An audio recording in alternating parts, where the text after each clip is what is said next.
pemuda desa itu persepsinya kota itu di kota banyak uang, kan itu. Oh, iya. Padahal di desa kalau digali juga banyak uang juga. Ketika misalnya contoh ada temannya berhasil di kota, dia pasti tergoda. Padahal belum tentu. Ini kan nasib orang beda-beda. Betul. Betul, teman dia itu mujur, dapat pekerjaan ini betul. Tetapi ketika dia ikut kan belum tentu. Kalau koperasi ini digerakkan dengan banyak unit usaha yang kemudian itu kita percayakan kepada pemuda-pemuda dan itu menjadi pionir lah di desa itu. Saya kira itu menjadi contoh yang kemudian anak-anak yang biasa koko-koko di warkop-warkop itu bisa berkurang lah paling tidak. Kalau sudah ada yang berhasil, kemudian pasti akan menjadi sumber, menjadi magnet untuk diduplikasi, ditiru. Nah, mencari pionir-pionir itulah yang sebetulnya menjadi tanggung jawab kita.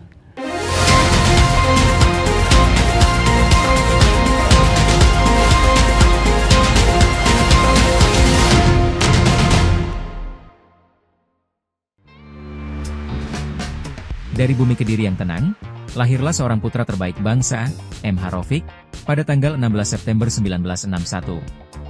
Langkah awal pendidikannya dimulai di SD Negeri Kediri, lulus tahun 1973. Kemudian ia menapaki jalan ilmu di PGAN Kediri hingga lulus tahun 1980, dan melanjutkan ke jenjang perguruan tinggi di IKIP Malang, tempat ia menamatkan studinya pada tahun 1984. Sejak muda, M.H. Raufik telah menunjukkan dedikasi tinggi pada dunia organisasi sosial kemasyarakatan. Ia pernah dipercaya sebagai Ketua PMI Cabang Malang pada tahun 1983, lalu menjabat sebagai Sekretaris DPD KNPI Jawa Timur pada tahun 1995. Kiprahnya kian menonjol saat memimpin PWIP Ansor Jawa Timur selama 2 periode, dari tahun 2000 hingga 2008. Hingga kini, ia masih aktif sebagai Ketua Lembaga Bina Pemuda Jawa Timur. Di dunia politik, ia pun tak kalah berkontribusi. Tahun 1999 hingga 2008, M.H. Raufik menjabat sebagai anggota fraksi Kebangkitan Bangsa DPRD Jawa Timur selama 2 periode.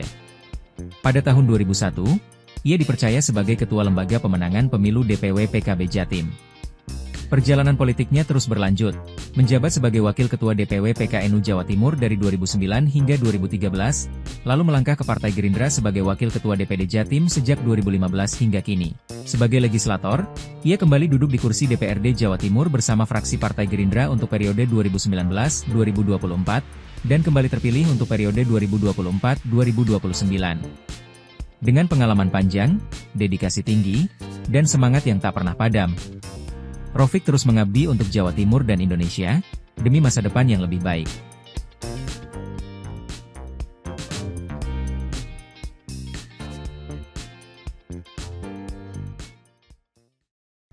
Assalamualaikum warahmatullahi wabarakatuh. Salam sejahtera untuk kita semua. Om Swastiastu, Namo Buddhaya, salam kebajikan. Tribuners, kembali lagi bersama saya Cindy dalam podcast DPRD Jawa Timur, Gebrakan Wakil Rakyat. Di episode kali ini Tribuners, kita akan membahas tema tentang Koperasi Merah Putih dan juga problem lapangan kerja bagi pemuda. Nah, Tribuners, Indonesia seperti kita tahu saat ini menghadapi tantangan besar di bidang ketenagakerjaan, terutama bagi kalangan muda. Tingginya angka pengangguran di kelompok ini mencerminkan ketidakseimbangan antara pertumbuhan angkatan kerja dengan ketersediaan lapangan kerja. Dan dalam kondisi tersebut, Tribuners, peran koperasi sebagai lembaga ekonomi kerakyatan menjadi sangat strategis. Salah satu koperasi yang berpotensi besar dalam merespon persoalan ini adalah Koperasi Merah Putih. Nah, Koperasi Merah Putih tidak hanya menjadi simbol nasionalisme dalam bidang ekonomi, namun juga dapat menjadi solusi nyata bagi permasalahan pengangguran di pemuda. Melalui pendekatan yang inklusif, kolaboratif, dan juga berbasis komunitas, koperasi mampu menciptakan peluang kerja baru, menumbuhkan kewirausahaan sosial, serta mendorong terwujudnya perekonomian Indonesia yang lebih berdaulat dan berkeadilan. Tribuners, kita akan membahas lebih jauh nih mengenai ini. Dan untuk itu, saat ini sudah hadir bersama saya Bapak M.H. Raufik atau akrab disapa Cak Raufik dari Komisi B DPRD Jawa Timur. Apa kabar Cak Raufik? Baik, kabar baik, alhamdulillah. Alhamdulillah, sehat? Sehat. Ya, itu soalnya penting sekali. Walaupun agak batuk-batuk. Waduh, kondisi kayak gini soalnya Ya, Cak ya. ya. Ya, semoga sehat terus ya Cak ya. Alhamdulillah, amin amin. Baik, Cak Rafiq, ini lagi ada ramai nih Cak, Koperasi Merah Putih. Nah menurut Cak Rafiq sendiri, pandangannya itu seperti apa Pak? Cak, mengenai koperasi ini, khususnya dalam mengatasi pengangguran pemuda di Jawa Timur. Ya, terima kasih para pemirsa dimanapun berada, termasuk konstituen saya barangkali melihat podcast ini. Soal koperasi desa dan kelurahan Merah Putih ini sebenarnya ini salah satu instrumen yang digerakkan oleh Presiden, kemudian menjadi program prioritas nasional yang sebetulnya spiritnya adalah bagaimana membangun kekuatan itu di basis paling rendah, yaitu desa. Desa menjadi base camp kekuatan ekonomi yang harus dibangun, dan kedepannya ini menjadi instrumen untuk bagaimana percepatan kesejahteraan rakyat ini bisa tumbuh dan dikembangkan di lingkungan dia sendiri. Selama ini saya kira yang ada koperasi-koperasi itu memang bukan soal salah manajemen atau salah dalam mempersepsikan dan membuat perspektif koperasi menjadi instrumen ekonomi yang diharapkan bisa membangun semuanya, etos kerja, membangun rasa nasionalisme, membangun sikap kebersamaan dan sebagainya, itu merupakan prinsip-prinsip dalam koperasi. Nah, tetapi tidak semua koperasi itu bisa berjalan ideal begitu karena banyak hal. Kembali kepada koperasi Desa Merah Putih yang sudah dideklir 80.000 seluruh Indonesia oleh Pak Prabowo di Klaten kemarin. Saya kira hari-hari ini semuanya sedang mempersiapkan segala sesuatu yang memang sedang dipilih oleh koperasi itu sendiri. Kalau kemudian koperasi ini akan menangani bidang usaha apa, itu sedang dipersiapkan. Dan rata-rata kita harapkan karena ini berbasis desa, desa itu sama dengan pertanian, pertanian itu sama dengan lingkungan hidup, dan ada daerah pegunungan, ada dataran dan lain sebagainya, yang itu kemudian menjadi potensi yang harus menyatu dengan kepentingan koperasi itu. Maka sering saya sampaikan, seluruh petani baik yang tergabung di Poktan, di Gapoktan, gabungan kelompok petani, maupun yang tidak atau petani yang mandiri, itu harus kita dorong menjadi anggota koperasi. Karena koperasi ini koperasi primer, anggotanya itu bukan badan, bukan lembaga, tetapi orang. Mereka sendiri. Mereka sendiri. Kalau satu desa itu jumlah penduduknya 3.000 kakak misalnya, ada 2.000 menjadi anggota koperasi, itu luar biasa. Kita bayangkan 2.000 itu kemudian satu orang membayar iuran pokok 100.000, itu sudah modal luar biasa. Sebagai starting point untuk melangkah bagaimana koperasi ini betul-betul menjadi instrumen ekonomi di desa yang melembaga dan kemudian diawasi oleh semuanya. Tidak hanya diawasi oleh kepala desa secara ex officio, tetapi siapapun yang ada di desa itu boleh mengawasi perjalanan koperasi ini.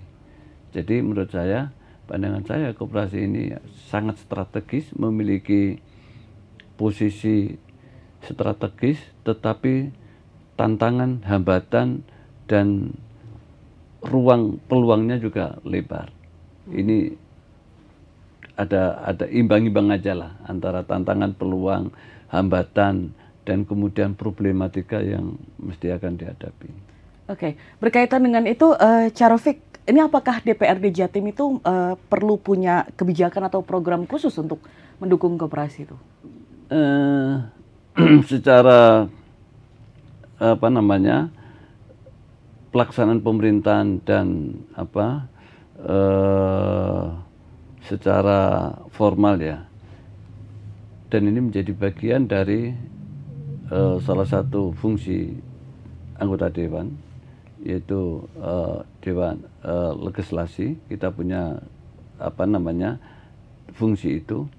Kita punya Perda nomor 1 tahun 2024, itu Perda tentang pemberdayaan dan perlindungan koperasi dan UKM, itu ada. Nah, Perda ini kalau kemudian menjadi regulasi, kan begini, provinsi punya Perda kemudian disahkan, dan Perda ini dibikin oleh DPR bersama gubernur, kemudian secara teknis operasionalisasinya itu harus ada SK gubernur. Perda tanpa SK gubernur nggak bisa jalan, karena di situ sudah menjadi kegiatan teknokratik yang ya harus seperti itu. Perda ada SK gubernur berjalan, dan itu punya konsekuensi yang luar biasa. Gubernur kalau sudah menyetujui Perda, kalau Perda itu tidak hanya bersifat regulatif saja, tetapi dia harus masuk di dalamnya atau menjadi bagian di dalamnya, harus menyiapkan dana dari APBD, harus disiapkan. Itu sebuah konsekuensi. Jadi kalau gubernur ada Perda tentang A, tidak hanya pengaturan saja, tetapi ini ada konsekuensi supporting anggaran. Kalau dia tidak bisa menyusun, tidak memasukkan anggaran di dalam APBD, ini salah satu sumber penilaian kita, dewan, kepada gubernur. Artinya gubernur bisa saja kita anggap di Perda itu dia tidak concern. Itu bisa menjadi penilaian kita. Jadi ini soal kinerja. Jadi Perda itu memang memiliki konsekuensi dan memiliki rentang tanggung jawab, baik secara keuangan, tanggung jawab secara hukum, pertanggungjawaban secara sosial, itu luar biasa. Itu Perda, posisi Perda. Terkait dengan koperasi kita sudah punya Perda itu, dan ini sedang kita dorong bagaimana ini menjadi kekuatan yang betul. Pemerintah Provinsi Jawa Timur memberikan supporting total terhadap pergerakan koperasi ini. Walaupun kita tahu semua lah, Himbara ini sedang disiapkan juga untuk menopang kekuatan koperasi secara finansial. Ada dana 3-5 miliar yang itu bukan dana hibah, tapi ini dana pinjaman dengan bunga yang rendah, yang itu bisa menjadi modal koperasi untuk menangani kegiatan usaha-usaha yang memang dipilih concernnya di sesuai dengan potensi yang ada. Baik, berarti Perdanya itu sedang dalam proses begitu ya? Sudah jadi. Kita sedang mendorong aja secara moral kepada gubernur, dan di dalam konteks perangkaan APBD kita supporting agar besar untuk pendanaan yang nempel di Dinas Koperasi dan UMKM, dan juga mungkin di sebagian di Disperindak, ini kita dorong, dan semuanya itu kepentingannya untuk menopang supporting koperasi-koperasi yang ada di desa. Walaupun tidak secara langsung, tetapi mungkin ambil sisi-sisi yang memang tidak bisa dipenuhi oleh desa itu, misalnya dari sisi edukasi terhadap manajerialnya atau itu lebih ke SDM-nya juga dulu ya. Peningkatan SDM, persiapan SDM dan sebagainya. Baik, Cak, menurut Cak Rafiq ini, sejauh mana efektivitas koperasi ini menciptakan lapangan kerja? Karena ada lapangan kerja dari swasta dan BUMN juga ada, tapi dari koperasi sendiri ini sejauh mana? Lagi-lagi, koperasi sebagai sebuah kelembagaan ekonomi yang koperasi itu kan menjadi sebetulnya kan entitas ekonomi. Ya. Jadi bukan lembaga sosial, tetapi lembaga ekonomi kan koperasi itu. Itu sebetulnya tumpuannya juga kepada sosok kepemimpinan siapa yang memimpin koperasi ini. dia di koperasi itu karena ini bersinggungan dengan nilai-nilai yang sedang atau menjadi panutan kita, kebersamaan, gotong royong, saling toleran. Itu ketua koperasi itu bukan hanya dia manajer di dalam kelembagaan itu, tetapi melekat pada dia juga seorang pemimpin, karena dia akan memimpin koperasi ini tidak hanya dari sisi ekonomi, karena yang anggotanya banyak kan. Iya, betul. Karena koperasi kita harapkan anggotanya banyak, dia harus bisa memberi perspektif dan wawasan kepada anggota koperasi itu agar dia loyal kepada koperasi. Berarti perannya besar sekali. Besar sekali. Jadi ini bisa menjadi jawaban terhadap problematika lapangan pekerjaan dan pengangguran, itu tergantung ketua koperasinya. Karena ini yang dipimpin orang. Lah, bagaimana cara menciptakan lapangan pekerjaan itu? Kita lihat misalnya di desa ini, kalau koperasi ini concernnya, dia misalnya akan menampung hasil pertanian di 2 komoditas saja, misalnya jagung dan padi di musim panen. Kalau memang desa itu punya potensi yang besar di dua bahan baku Komoditas ini, itu ya. itu kan sebetulnya rentangannya Pak banyak. Kalau kita siapkan gudang itu pasti di situ di dalamnya menjadi kelengkapan dari gudang itu harus ada pengering. Pengering itu bisa konvensional, tetapi sekarang sudah tidak lazim. Pengering itu sekarang mesin. Kalau dulu itu kan lahan baan lah kalau orang Di di sana. PP. Di PP. Kan sekarang kan nggak musim semua. Itu kan juga nyerap tenaga kerja. Belum lagi transportasinya.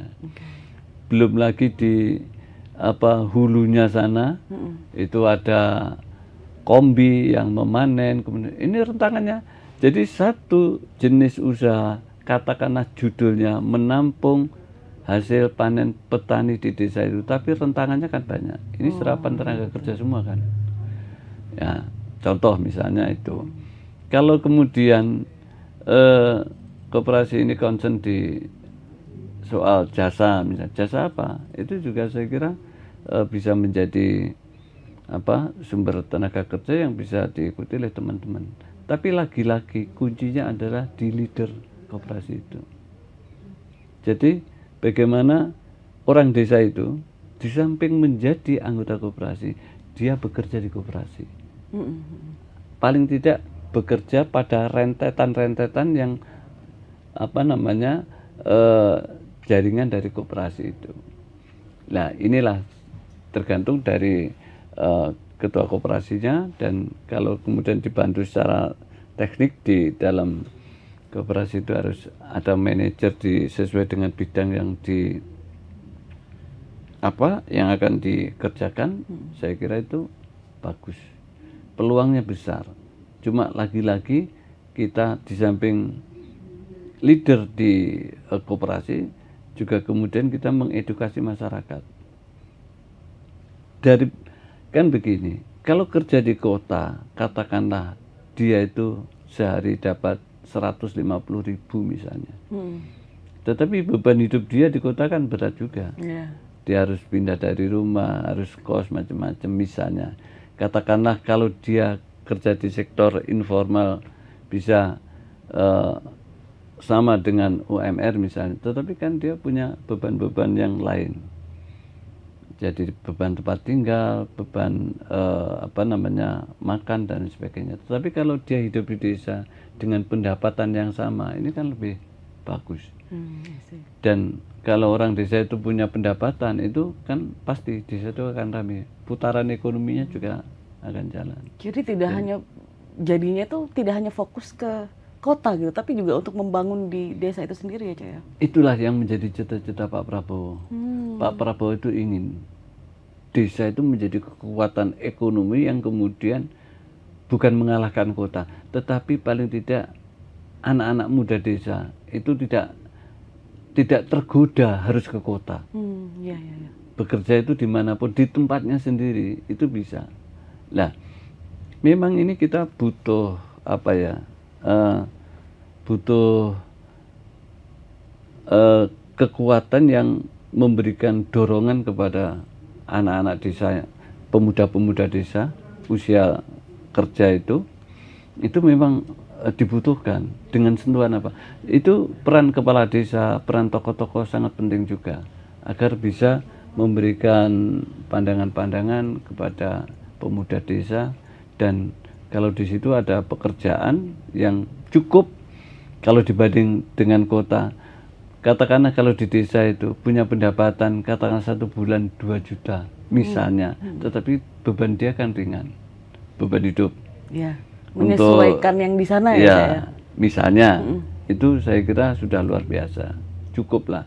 Kalau dia hidup di rumahnya sendiri, per bulan dia punya pendapatan 2 sampai 2,5 atau sampai 3 juta, itu sudah, menurut saya loh ya, menurut saya ukuran desa itu sudah luar biasa. Dan itu kan sudah standar ya, standar di sektor kerja di sektor-sektor informal, saya kira ukurannya sekian lah itu. Iya, oke Cak. Dan untuk mewujudkan itu terkadang tidak mulus, ada tantangan dan hambatannya nih Cak. Menurut Cak Rafiq sendiri itu apa saja tantangan dan hambatannya? Soal persepsi. Persepsi. Anak-anak desa itu kan begini. Pemuda desa itu persepsinya kota itu, di kota banyak uang, kan itu. Oh, iya. Padahal di desa kalau digali juga banyak uang juga. Nah, ini soal apa ya? Persepsi, kemudian juga soal mentalitas lah. Ketika misalnya contoh ada temannya berhasil di kota, dia pasti tergoda, udah ikut aja.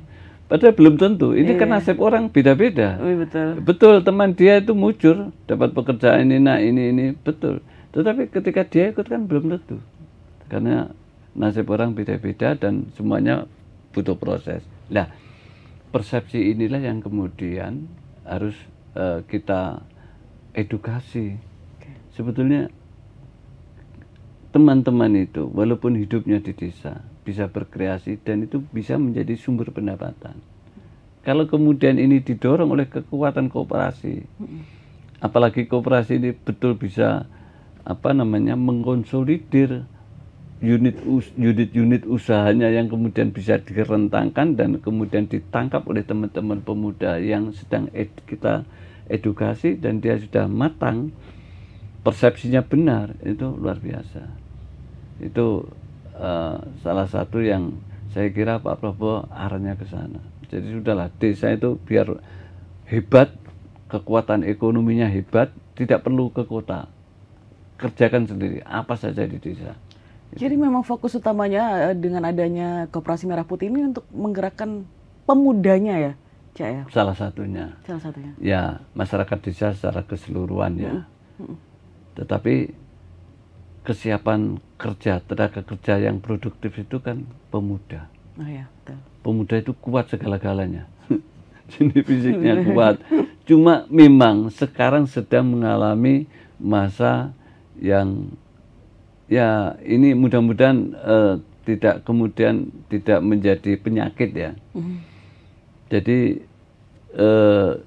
tantangan atau gangguan-gangguan melalui kemajuan teknologi itu kan luar biasa.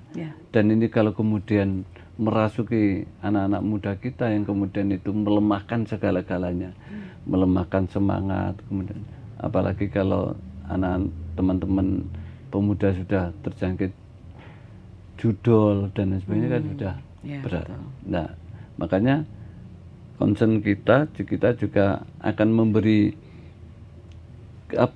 sesuatu yang baru yang kemudian ini biar mengisi ruang-ruang yang kosong yang ada di desa itu.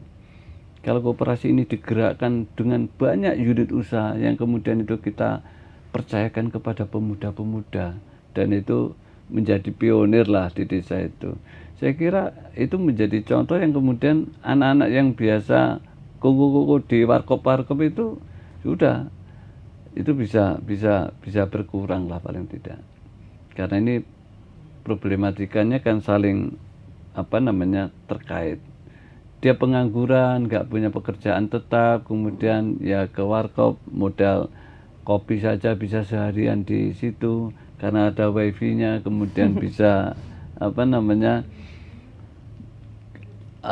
game yang sebetulnya judi lah, kamuflase itu, dan itu berjam-jam sehari, tetapi kan ini tidak produktif. Kelihatannya saja produktif, ini tidak produktif, pasti berakhir dengan kehancuran. Kalau sudah, inilah yang menjadi tanggung jawab kita ya, kita semua, termasuk saya sebagai anggota dewan ya, sebisa mungkin saya di dapil saya itu memberikan poin-poin agar betul-betul usia produktif itu bisa dimanfaatkan untuk siapa? Ya untuk diri dia sendiri dan untuk masyarakatnya.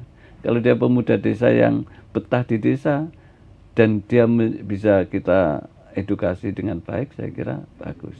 Iya, berarti menumbuhkan pride-nya dulu, Iya. gitu ya, Cak ya. Soalnya ini saya pernah liputan, Cak, di Kabupaten Kediri tentang di sana itu tentang petaninya. Ternyata ada anak-anak muda juga di sana yang biasanya kan kalau anak muda ya memang seperti itu, identik dengan rantau, ada yang ke Kalimantan, ke Jakarta, ke Surabaya gitu. Cuman beberapa anak muda di sana ada yang memilih untuk stay di Kediri menjadi petani. Tapi mereka memanfaatkannya dengan sangat baik, saya rasa, melalui media sosial. Nah itu menumbuhkan pride mereka dan menjadi identitas mereka, bahwa mereka adalah petani Gen Z yang sangat bangga menjadi petani. Keresahan dan lain-lain itu dibungkus jadi seperti komedi. Nah mungkin bisa jadi nanti bisa ditiru gitu untuk pemuda-pemuda lain, itu menumbuhkan pride-nya dulu mereka itu, bahwa nggak apa-apa jadi petani dan di sini sangat-sangat nggak apa-apa dan juga bisa menghasilkan juga, seperti itu ya, Cak. Iya, jadi memang salah satu mental kita yang dan ini harus selalu dirubah. Kan kadang-kadang mencoba itu sesuatu yang berat. Padahal ini kan harus harus menjadi bagian dari kebiasaan hidup kan, mencoba itu. Dan kalau sudah ada yang berhasil, kemudian pasti akan menjadi sumber menjadi magnet untuk diduplikasi, ditiru. Nah, mencari pionir-pionir itulah yang sebetulnya menjadi tanggung jawab kita. Sekarang memang harus semuanya dengan kemajuan IT. Betul. Dan kita ini yang banyak kan siapa yang punya kreativitas, dan kreativitas itu bisa kita ukur secara produktif secara ekonomi. Saya kira itu menjadi kekuatan baru kita. Kita itu yang susah itu bagaimana kita membangun atau mengedukasi agar pemuda-pemuda kita itu kreatif. Tidak hanya kreatif saja, tetapi kreativitasnya bisa sustainable-nya itu bisa kita jaga, keberlangsungannya terus, tidak pagi sore lah. Konsisten lah ya, Cak, ya. Ada konsistensi, kemudian diukur bahwa ini produktif, bisa dikembangkan, kemudian ada butuh apa, sentuhan apa, inilah mungkin salah satu peran yang akan dimainkan oleh koperasi. Saya kira itu kalau kita kolaborasi, memanfaatkan kemajuan teknologi dan informasi, kemudian teman-teman bisa kita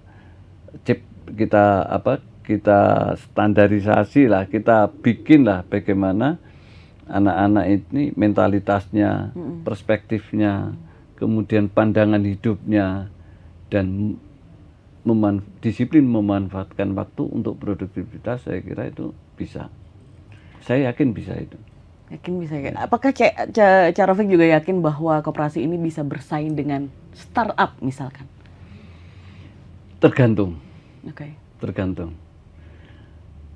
Contoh misalnya, contoh konkret aja, salah satu koperasi di Batu yang saya sebut aja, koperasi saya waktu kuliah itu, apa ya ini, ada namanya koperasi SAE.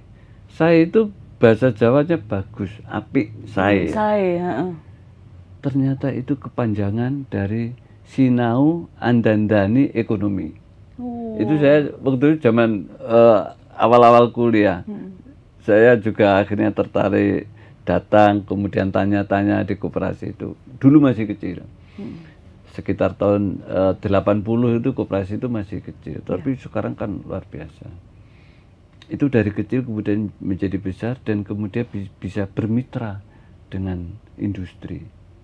Lah, kalau pertanyaan Mbak Cindy tadi, apakah koperasi ini bisa menandingi atau bisa setingkat startup, usaha-usaha startup yang ada? Tergantung. Startup itu ukurannya seberapa, yang seperti apa, dan koperasi ini yang seperti apa. Tetapi semangatnya ini yang penting. Semangat berkooperasi dan ini digerakkan oleh orang-orang yang punya jiwa wira swasta tinggi dan kemudian bisa memanfaatkan potensi yang ada di desa, karena koperasi kita koperasi desa. Kemudian sumber daya manusianya, pemuda-pemuda desa juga bisa kita edukasi dan bisa kita kita persiapkan dengan matang. Saya kira luar biasa. Walaupun ya itu tadi, kalau kita membandingkan, kita lihat semangatnya aja dulu. Semangatnya saya kira bisa sama. Startup itu juga naik turun juga. Ya, betul. Kompetisinya juga ramai. Luar biasa ya. Berkompetisi, saling juga harus pandai-pandai update sesuatu yang baru. Sesuatu yang baru itu kemudian juga pasti sudah diketahui banyak orang, sama saja. Sebetulnya sama. Tetapi kalau koperasi ini kan bergerak di sektor real, jadi jelas jualan apa, dengan modal berapa, kita kulaknya itu berapa, kita jual berapa, untung berapa, kan sektor real. Jadi dan itu menurut saya lebih gampang untuk kita fahamkan. Cuma kemudian bagaimana menjaga kekuatan keuangan koperasi dan manajerial keuangannya ini harus hebat lah kalau menurut saya. Menurut Cak Rafiq juga nih, apakah perlu ada semacam kolaborasi antara koperasi dan juga sekolah atau kampus? Dan kalaupun iya tuh idealnya tuh seperti apa, Cak? Harus. Bukan bisa, harus. Jadi gini,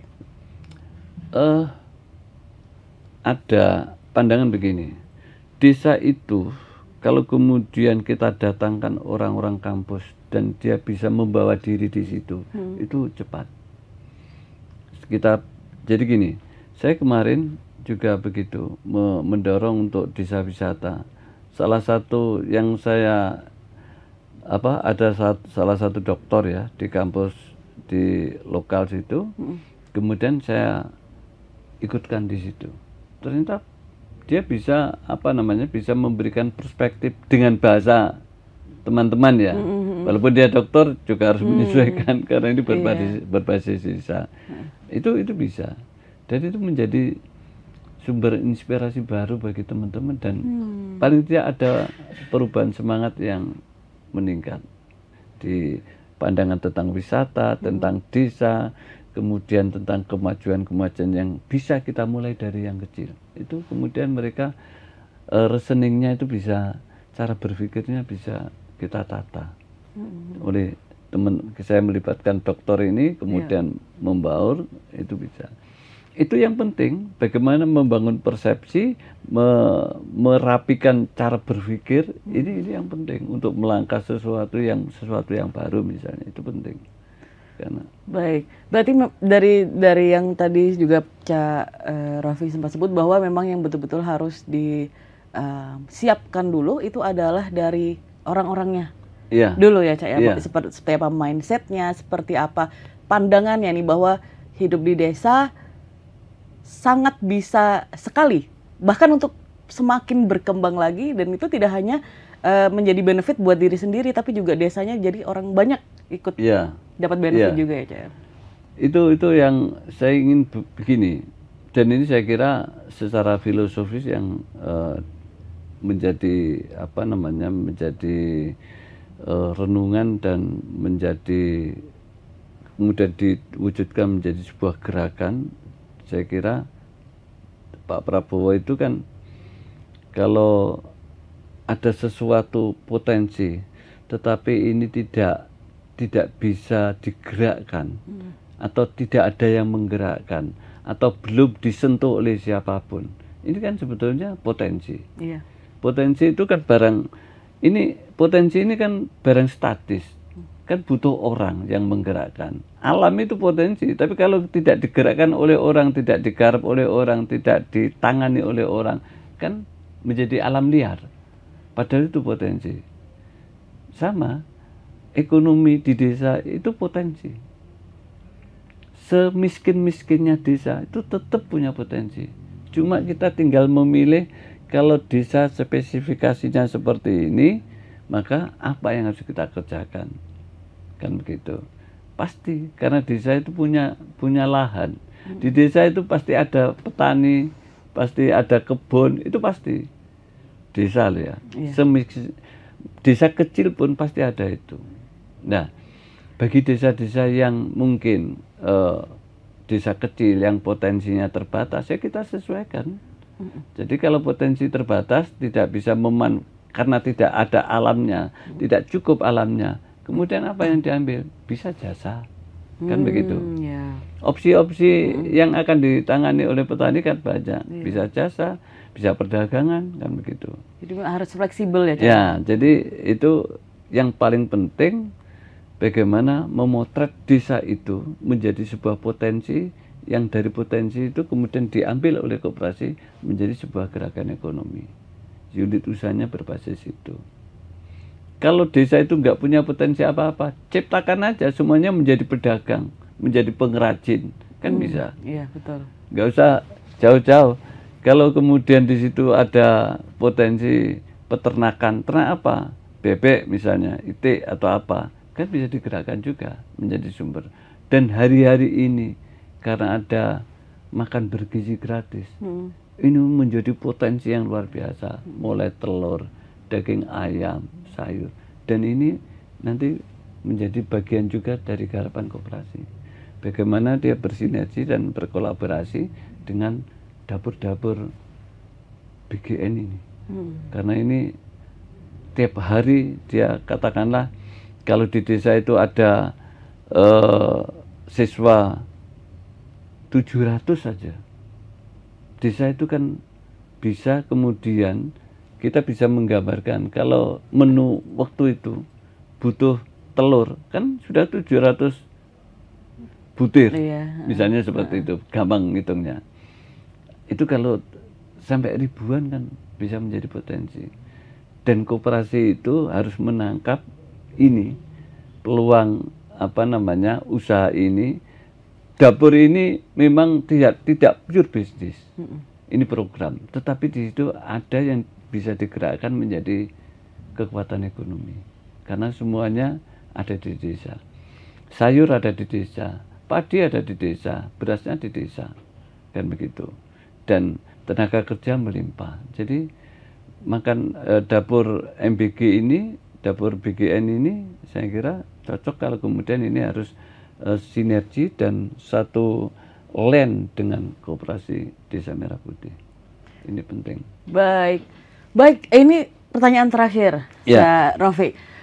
Sebenarnya bukan pertanyaan sih, lebih ke kalau Cak Raufik bisa memberikan pesan kepada para pemuda yang ada di desa untuk lebih tertarik lagi nih bergabung di Koperasi Merah Putih.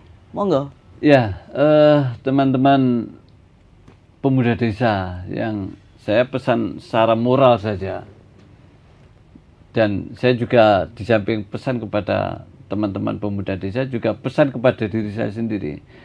Yang penting harus kita jaga dalam situasi yang serba seperti ini, maka yang harus kita jaga adalah berpikir positif, memanfaatkan peluang yang ada, kemudian kita tidak lelah untuk berkreasi, berpikir, dan memikirkan apa yang bisa kita berikan menjadi sebuah kemanfaatan bersama. Saya kira itu, kalau kemudian itu kita bangun kebersamaan itu, saya kira teman-teman pemuda desa dan apalagi nanti didorong oleh koperasi Desa Merah Putih yang ada di desa setempat, kita bisa berkolaborasi dan ini menjadi sumber kekuatan baru. Kekuatan ekonomi, kekuatan kebersamaan, dan membangun attitude bagi pemuda-pemuda desa. pemuda desa adalah kekuatan baru bagi ekonomi desa. Wih. Baik, terima kasih banyak Cak Rafiq Terima kasih, Mbak Cindy. atas pandangannya juga dan waktunya untuk datang saat ini. Baik, Tribuners, itu tadi dia pembahasannya tentang Koperasi Merah Putih yang sangat luar biasa, yang sangat menggugah ini ya untuk para anak muda bergerak untuk membangun desa masing-masing. Oke, sampai di sini dulu episode kali ini, tapi kita akan kembali lagi di episode selanjutnya dengan tema-tema baru, tetap di podcast DPRD Jawa Timur, Gebrakan Wakil Rakyat. Untuk itu saya Cindy beserta kru pamit undur diri dan sampai jumpa di episode selanjutnya. Wassalamualaikum warahmatullahi wabarakatuh.